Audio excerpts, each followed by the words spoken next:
जय श्री राम दोस्तों, आज फिर हम आपके लिए एक वीडियो लेकर हाजिर हुए हैं। दोस्तों, आज की वीडियो में हम आप लोगों को करवा चौथ के बारे में बताएंगे कि करवा चौथ कब मनाया जाता है, कैसे मनाया जाता है और इसकी पूजा किस प्रकार की जाती है और इसका शुभ मुहूर्त कब है, संकल्प कैसे लेना है। करवा माता की कथा भी आप लोगों को सुनाएंगे। दोस्तों, यह वीडियो आप लोगों के बहुत ज़रूरी है क्योंकि इस वीडियो में हम करवा चौथ से संबंधित सभी प्रकार की जो भी ज़रूरत होती है इस वीडियो में हमने आप लोगों को वही दिखाया है। इसलिए दोस्तों, ये वीडियो आप लोगों को ध्यानपूर्वक देखनी चाहिए। इसमें हमने ये भी दिखाया है कि इस जो ये करवा चौथ का व्रत होता है इसको कब करना चाहिए और कब नहीं करना चाहिए, ये भी दिखाया है दोस्तों। इसलिए इस वीडियो को ध्यान से देखना। तो चलो वीडियो को शुरू करते हैं दोस्तों। भक्तों, करवा चौथ कार्तिक मास की कृष्ण पक्ष चतुर्दशी को मनाया जाता है। अब की बार चतुर्दशी 13 तारीख को 1:59 पर शुरू होगी और 14 तारीख को रात 3:08 पर समाप्त होगी। इसके बाद पंचक तिथि लग जाएगी। उदित तिथि 13 तारीख को मानी गई है, इसलिए व्रत की तारीख 13 मानी गई है। हम सबको 13 तारीख को ही करवा चौथ का व्रत रखना चाहिए। तो चलो दोस्तों, अब हम इसकी पूजा की विधि बताते हैं आप लोगों को। इस दिन माताएं बहनों को सुबह जल्दी उठकर स्नान कर लेना चाहिए और सारंगी अर्थात खाने की वस्तुएं तैयार करके सासू माताएं अपनी बहुओं को श्रृंगार का सामान और सारंगी अर्थात खाने पीने का सामान देती हैं। सुहागन औरतें उस सामग्री को खा लेती हैं, जल ग्रहण कर लेती हैं, क्योंकि इस व्रत में चांद से चांद तक कुछ भी खाया नहीं जाता है। यह व्रत बहुत ही बड़ी परीक्षा होती है क्योंकि औरतों को वरदान है कि वो जब भी कोई तप करेंगी उनको उसका फल शीघ्र ही मिल जाता है और उनकी हर मनोकामना पूर्ण हो जाती है। इसलिए औरत इस व्रत को करने के बाद अपने पति की लंबी उम्र मांगती है और उनके पति की उम्र लंबी हो जाती है। इस व्रत को जो भी माता बहन सही ढंग से और सही नियम से करती है तो उसके पति के ऊपर कभी भी कोई संकट नहीं आता है। माताओं बहनों, अब हम आपकी पूजा विधि दिखाते हैं।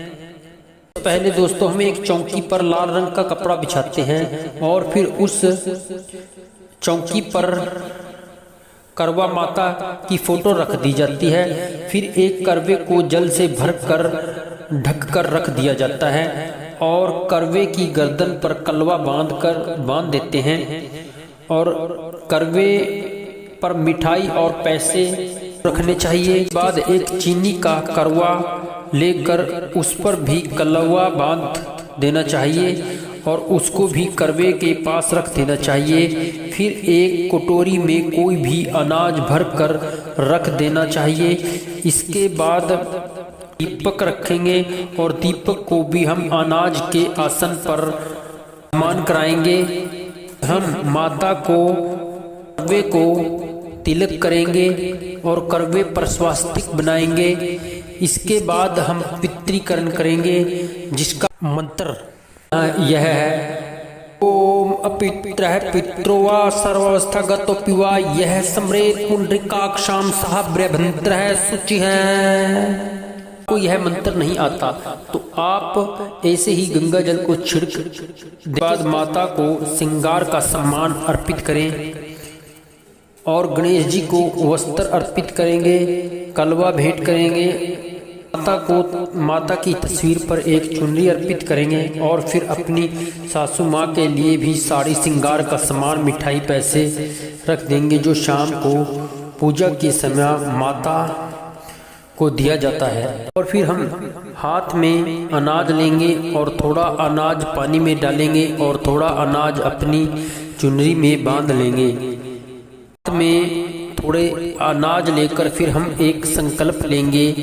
संकल्प में माता से विनती करेंगे और कहेंगे कि हे माता, हमारे पति की उम्र लंबी करना, अर्थात वो हमेशा स्वस्थ रहे।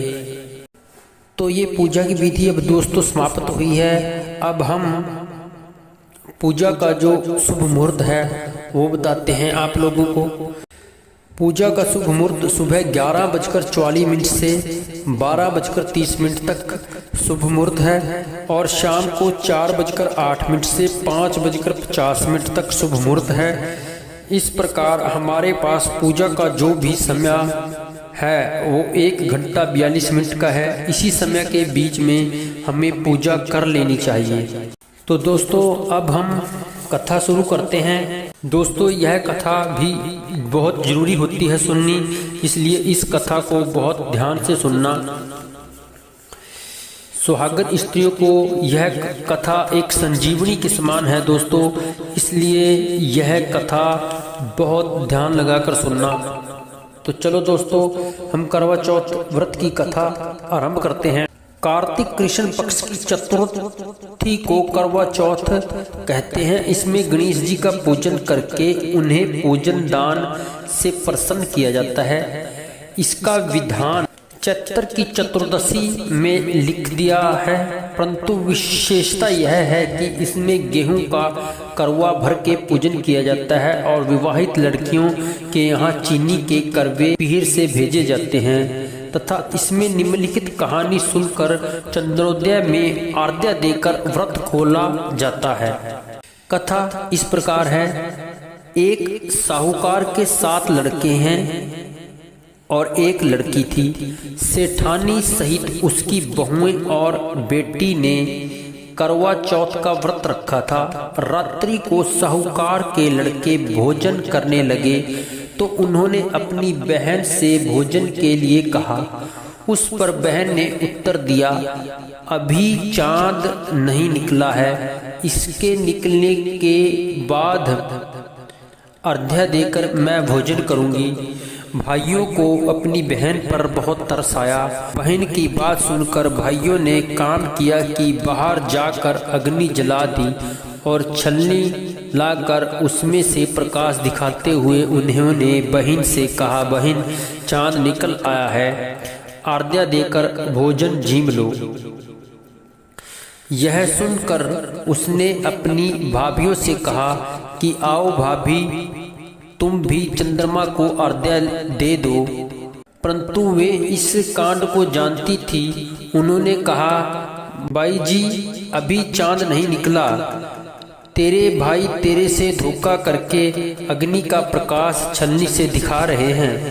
भाभियों की बात सुनकर भी उसने कुछ ध्यान न दिया और भाइयों द्वारा दिखाई गई प्रकाश को ही अर्घ्य देकर भोजन कर लिया। इस प्रकार व्रत भंग करने से गणेश जी उन पर अप्रसन्न हो गए और इसके बाद उनका पति सख्त बीमार हो गया। जो कुछ घर में था उसकी बीमारी में लग गया। तब उसे अपने किए हुए दोषों का पता लगा तो उसने पश्चाताप किया। गणेश जी से प्रार्थना करते हुए विधि से पुण्य चतुर्दशी का व्रत करना आरंभ कर दिया तथा श्रद्धानुसार सबका आदर करते हुए सबसे आशीर्वाद ग्रहण करने में ही मन लगा लिया। इस प्रकार उसकी श्रद्धा भक्ति सहित कर्म को देखकर भगवान गणेश उस पर प्रसन्न हो गए और उसके पति को जीवन दान देकर आरोग्य करने के पश्चात धन संपत्ति से मुक्त कर दिया। इस प्रकार जो कोई छल कपट को त्याग कर श्रद्धा भक्ति से चतुर्दशी का व्रत करेंगे वो सब प्रकार से सुखी होते हुए भी क्लेशों से मुक्त हो जाएंगे। अब गणेश जी विघ्नकर्ता जी की कहानी सुनाएंगे। एक अंधी बुढ़िया थी जिसका एक लड़का और एक लड़के की बहू थी। वो बहुत गरीब था। वह अंधी बुढ़िया नित्य प्रति गणेश जी की पूजा किया करती थी। गणेश जी साक्षात सन्मुख आकर कहते हैं कि हे बुढ़िया, मांग तू जो चाहे सो मांग ले। बुढ़िया कहती है, मुझे मांगना नहीं आता, सो कैसे क्या मांगूं। तब गणेश जी बोले कि अपने बहू बेटे से पूछ कर मांग ले। तब बुढ़िया ने अपने पुत्र और वधू से पूछा तो बेटा बोला धन मांग ले, बहू ने कहा पोता मांग ले। तब बुढ़िया ने सोचा कि बेटा बहू तो अपने अपने मतलब की बात कह रहे हैं, अतः अब बुढ़िया ने पड़ोसियों से पूछा तो पड़ोसियों ने कहा कि बुढ़िया तेरी थोड़ी सी जिंदगी है, क्यों मांगे धन और पोता, तू केवल अपने नेत्र मांग ले जिससे मेरी शेष जिंदगी सुख से व्यतीत हो जाए। उस बुढ़िया ने बेटे और बहू तथा पड़ोसियों की बात सुनकर घर में जाकर सोचा, अपने बेटा बहू और मेरा सबका भला तो वह भी मांग लूं, अपने मतलब की चीज भी मांग लूं। जब दूसरे दिन श्री गणेश जी आए और बोल बुढ़िया क्या मांगती है, हमारा वचन है जो तू मांगेगी सो पाएगी। गणेश जी के वचन सुनकर बुढ़िया बोली, हे गणेश राज, यदि आप मुझ पर प्रसन्न हैं तो मुझे 9 करोड़ की माया दे, निरोगी काया दे, अमर सुहाग दे, आंखों में प्रकाश दे, नाती पोते दे और समस्त परिवार को सुख दे और अनंत में मोक्ष दे। बुढ़िया की बात सुनकर गणेश जी बोले, बुढ़िया माँ, तूने तो मुझे ठग लिया। खैर, जो कुछ तूने मांग लिया वह सभी तुझे मिलेगा। यूं कहकर गणेश जी अंतर्ध्यान हो गए। हे गणेश जी, जैसे बुढ़िया माँ को मांगे अनुसार आपने सब कुछ दिया है, वैसे ही सबको देना और हमको भी देने की कृपा करना। करवा चौथ के व्रत में दोस्तों हमको कुछ गलतियां नहीं करनी चाहिए। आइए जाने वो गलतियां कौन सी हैं। नंबर 1 तो दोस्तों, अपनी पत्नी के सामने खाने पीने की बातें मत करना। और नंबर 2, अपनी पत्नी का मजाक मत उड़ाना। नंबर 3, अगर आप कहीं ड्यूटी पर या नौकरी लगे हुए हैं या कहीं जा रहे हैं तो शाम को जल्दी अपने घर पर आ जाना। और नंबर 4, करवा चौथ पर अपनी पत्नी की प्रशंसा जरूर करना। अब दोस्तों हम आप लोगों को बताने जा रहे हैं कि करवा चौथ के व्रत को किसको नहीं रखना चाहिए। दोस्तों, करवा चौथ का व्रत बहुत महत्वपूर्ण व्रत होता है, परंतु कुछ औरतों को यह व्रत नहीं रहना चाहिए। अब हम वो बताते हैं कि कौन सी औरतें हैं जिनको ये व्रत नहीं रहना चाहिए। नंबर 1 तो जिस पति पत्नी में लड़ाई झगड़े होते हैं उनको व्रत नहीं रखना चाहिए। नंबर 2, जिस लड़की या औरत के साथ 7 फेरे ना लिए हों उनको भी व्रत नहीं रहना चाहिए। और नंबर 3, जिस पत्नी के किसी और व्यक्ति के साथ नाजायज संबंध बनाती हो उसको भी व्रत नहीं रखना चाहिए। चरित्रहीन औरत को व्रत नहीं रखना चाहिए। नंबर 4, गर्भवती महिला को भी व्रत नहीं रखना चाहिए। नंबर 5, कुंवारी कन्या भी व्रत रख सकती है, परंतु उसने किसी के साथ भी नाजायज संबंध न बनाए हों। चंद्रोदय का समय रात 8:09 का है। इसी समय सभी औरतें छलनी में से अपने पति को देखते हुए व्रत को खोलेंगी और साथ ही अपने बड़ों का आशीर्वाद लेकर खुशी खुशी अपना व्रत खोलेंगी और चांद की पूजा करेंगी। इसी के साथ यह व्रत पूरा होता है। आज की वीडियो में दोस्तों इतना ही।